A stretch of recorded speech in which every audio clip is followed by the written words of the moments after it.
Welcome to the Daily Word Bible Study, a plain and simple book by book, chapter by chapter, and verse by verse study through the entire Bible. Currently, we are in the letter of Romans, chapter 1. And so we're going to continue. And as we said, this is one of the most plain and simple teachings on salvation. When we go through this letter, you will have a full understanding and assurance of your salvation, that you will know that you know that you know that you are saved. And Paul is going to teach us from the legal side and from the vital side. You will know that you're saved. All right, so let's kind of jump to it. We did the introduction last time to the book of Romans, and we're going to pick it up with verse 8. And Paul says, "First, I thank my God through Jesus Christ for all of you because of the news of your faith is being reported in all the world." Now, remember, I can't help but think that Paul would have loved to live in the times in which we live. Social media, the travel. I mean, he traveled. And remember, he spent years traveling, but he didn't travel as far as we would think. So, for example, for him, one of the reasons why he's going to say he never made it to Rome, from Jerusalem to Rome was quite a trip. It was quite a distance to travel. Uh, um, to travel. I'm going to get the distance here, but to travel um, from Rome, and then of course, remember, they had at best, if they went on boat, um, if they went on boat, um, if they let me see here, if they went on boat that was faster, but still, uh, ruse. Here we go. I'm going to tell you this in a moment. Uh,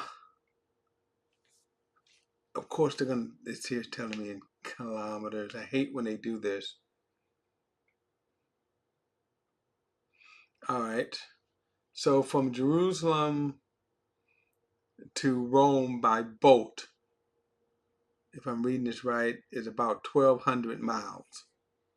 Okay. Now, when you think about that distance, to, let's say, to walk, if it's on land, to walk, to travel, to travel on horseback or carriage, again, you're talking months. But if it's boat, it still would take a long time. All right. So, um, Paul, when he would have to write something, this is why a lot of times letters were important. He would write a letter and then kind of just send it. Hey, send it to some of his favorite, I mean, not his favorite, faithful ministers. He would dictate it, they would write it, and then Paul would send it off. Uh, and they would travel. Like here, this letter was written, and then it was sent and delivered from Paul. Okay, but it is a testimony that when he says right here that your faith is being reported in all the world. Now, remember, Paul didn't start this church. So, who started it? Well, there's a lot of contenders out there. And it seemed to have been a good church because notice what Paul is saying, that your faith is being reported in all the world. Now, when he says the world, it usually means the Roman world, the Roman Empire, okay, which was vast, okay, vast, covered a lot of ground. And yet people are hearing about this faith. And so Paul, wherever he was, is here. He's, man, your faith is being reported. People are talking about your faith. And what a testimony to have. I think about sometimes like a church. If you think about a church and what a church is known for, and there are churches that can be known all around the world. But what are they known for? If I were to tell you the kind of church, what are they known for? And here he says, your faith is what's being reported on all the world. Verse 9, for God, whom I serve with my spirit and telling the good news about his son, is my witness that I constantly mention you, always asking in my prayers that if it is somehow in God's will, I may now at last succeed to coming to you. So right here, you're going to see this is the reason why Paul is writing this. Okay, this is the reason why he is writing this. Yeah, he's praying, Lord, can I come and see them? He said, for I want very much to see you, so I may impart to you some spiritual gifts to strengthen you, that is, to be mutually encouraged by each other's faith, both yours and mine. Now, notice Paul talked about spiritual gift, and Paul was certainly used by God, by the Holy Spirit, with certain spiritual gifts, and which we'll get into later, okay? And that was one of the marks of apostles, the apostles. They came empowered by God through the spiritual gifts. So then, and again, I'm going to kind of get more into this because the question today is, are there spiritual gifts in operation today? And there's a big debate over that, okay?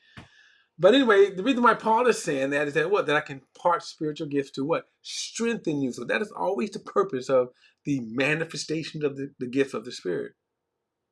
And so then verse 12, that is to be mutually encouraged by each other's faith, both yours and mine. Verse 13.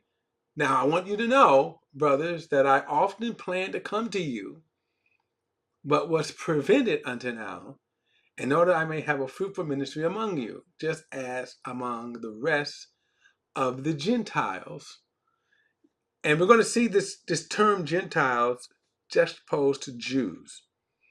Remember, the church starts off Jewish. It starts off in Jerusalem. Jesus preached around Israel, both in Judea, which is the southern part of Israel, and then Galilee, the northern part. Jesus was raised in the northern part, Capernaum, Nazareth. He was raised in Nazareth, and then when he became an adult, he moved to Capernaum. And then, and for as Jerusalem, when you think about the book of Acts, the church starts in Jerusalem, and then it spreads. Now, the Gentile is simply a non-Jew. The rest of the Gentiles, meaning non-Jews, says, I am obligated both to Greeks and barbarians. And the word barbarians here is simply kind of non-Greek speaking people. And then their speech may not be as refined as the Greek language, but barbarians. And then he says, both to the wise and to the foolish. He says, so I'm eager to preach the good news to you who are also in Rome. So again, he is showing that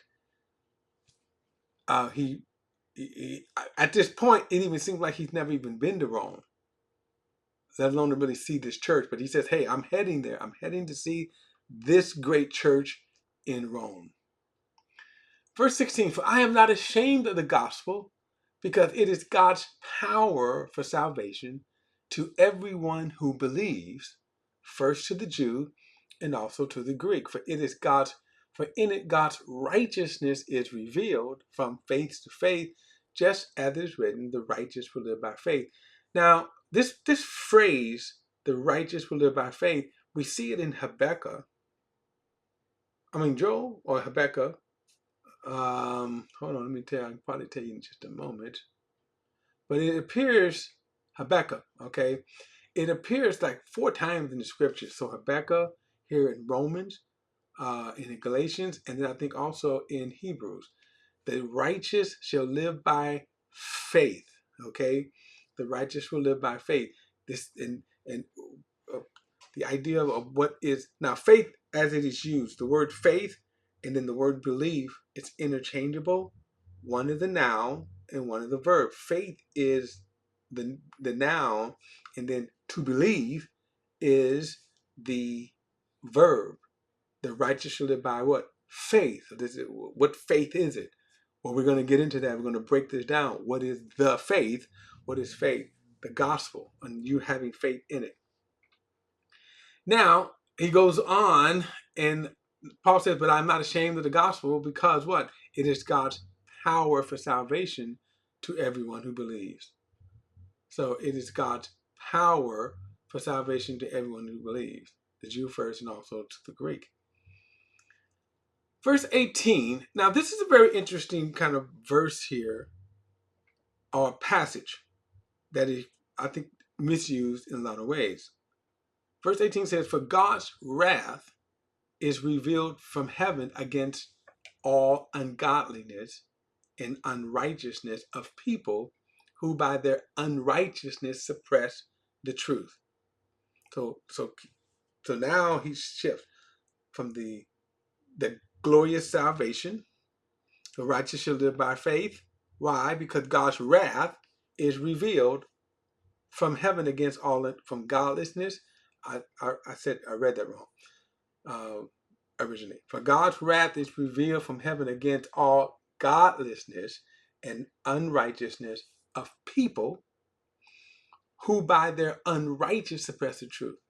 And that's the status of people. You will see that people will try to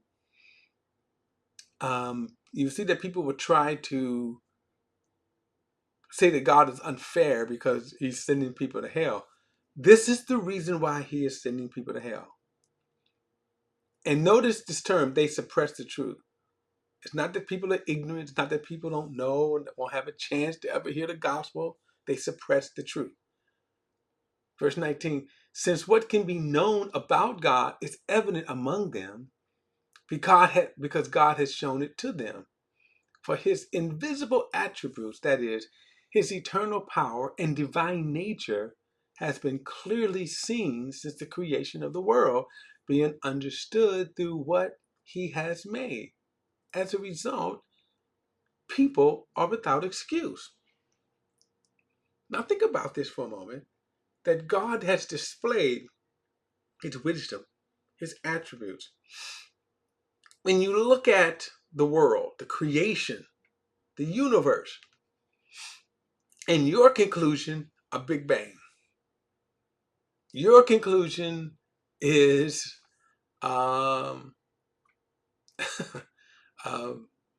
give it 14 billion years and it'll produce this work, this life, the complexity of life. That's what he's saying right here. You can look at it. It will spark a question, the glory of this. And what should be that as we progress in our ability to see further into the universe, it should spark more questions, and yet it doesn't. They get hardened, and that's what Paul is going to reveal here. That they can look at that, like I say, they can look at that and they can say, well, anything but God. Let's come up with evolution, let's come up with all kinds of stuff, but anything, God didn't do that. Okay? So people are without excuse. So people may go, well, what about those people out in the, what about those people way out in the, the hidden tribes, Amazon, 5,000, 5,000 miles up in the mountains that they never seen and heard the gospel. They have creation. And here is the interesting thing too. So if you go and you discover these primal tribes, where did they come up with these pagan religions? Well, why would you come up with that, a pagan religion, a pagan God, as opposed to the one and true God? Okay. He says, for though they knew God, now he's talking about the Gentiles here, they did not glorify him as God, but show gratitude. Instead, their thinking became nonsense, and their senseless minds were darkened. Claiming to be wise, they became fools. They exchanged the glory of the immortal God for images resembling mortal man, birds, four-footed animals, and reptiles. So instead of being wise, he said they became fools. So you see kind of the pagan, which is really represented in the pagan religion. So then he says, therefore God delivered them over to the cravings of their hearts, to sexual impurity, so that their bodies were degraded among themselves. They exchanged the truth of God for a lie and worship and serve something created instead of Creator, who is praised forever. So again, notice you said God delivered them over. Sexual perversion. By the way, do you realize most pagan religions have some kind of pagan sexual perversion in it? Verse 26, this is why God delivered them over to degrading passions, for even their females exchanged natural sexual relations for unnatural ones. And the males in the same way also left natural relations with females and were inflamed in their lust for one another, males committing shameless acts with males and receiving in their own persons the appropriate penalty for their error. Now, without a doubt, this is one of the clearest denunciation of the gay lifestyle. It's not the only one. We're going to get to that in a moment. But clearly, he is talking about, hey, that the gay lifestyle, the LGBT, is not compatible with creation. That's not what God created. Now, I'm going to also say, I'm not going to get into an argument or like there's some people that like to get into an argument here over, they focus on the homosexuals, and that's wrong. Paul mentions it here, but this is probably the only time Paul mentions it in all of his 13 letters, this particular incident. But he's not finished. Let's go on and finish what he says. He said that because they did not think it worthwhile to acknowledge God, God delivers them over to a worthless mind to do what is morally wrong. They were filled with all unrighteousness, evil, greed, and wickedness. They are full of envy. Now watch what God condemns. Right, okay? And because they did not think, watch this, and because they did not think it worthwhile to acknowledge God, God delivered them over to a worthless mind. Now, in the King James, it says, I think it says a reprobate, but anyway, to do worthless mind, to do what is morally wrong. Watch this. They are filled with all unrighteousness, evil, greed, and wickedness. They are full, right, of envy, murder, quarrel, deceit, and malice. They are gossips, slanderers, God haters, arrogant, proud, boastful, inventors of evil, disobedient to parents, undiscerning, untrustworthy, unloving, unmerciful. Although they know full well God's just sentence that those who practice such things deserve to die, they not only do them, but they even applaud others who practice them. Now, so that's why today, if you're going to talk and point out the sins of homosexuality, you also got to do this. And this is where the biggest problems with Christianity today is, because they talk about, the homosexual part without talking about this, where he equally talks about how debased these actions are. They're just as bad. They're just as debased. And as Christians, I think one of the biggest problems is that we like to feel good about ourselves by only talking about, oh, let's talk about the gays, but you're not going to talk about all that other stuff. Because guess what? The church is full of those other activities, full of those sins. They're full of it. And we want to focus just on one. Focus on all of it. And the idea even is not even to go out and then understand this. This is why we preach the gospel, because of all of that. All right, guys, don't forget to like and share this video and subscribe to BP the Bible Perspective. And as always, if you have a thought, a comment, add it to the comment section below. All comments are welcome. I'll see you in the next study.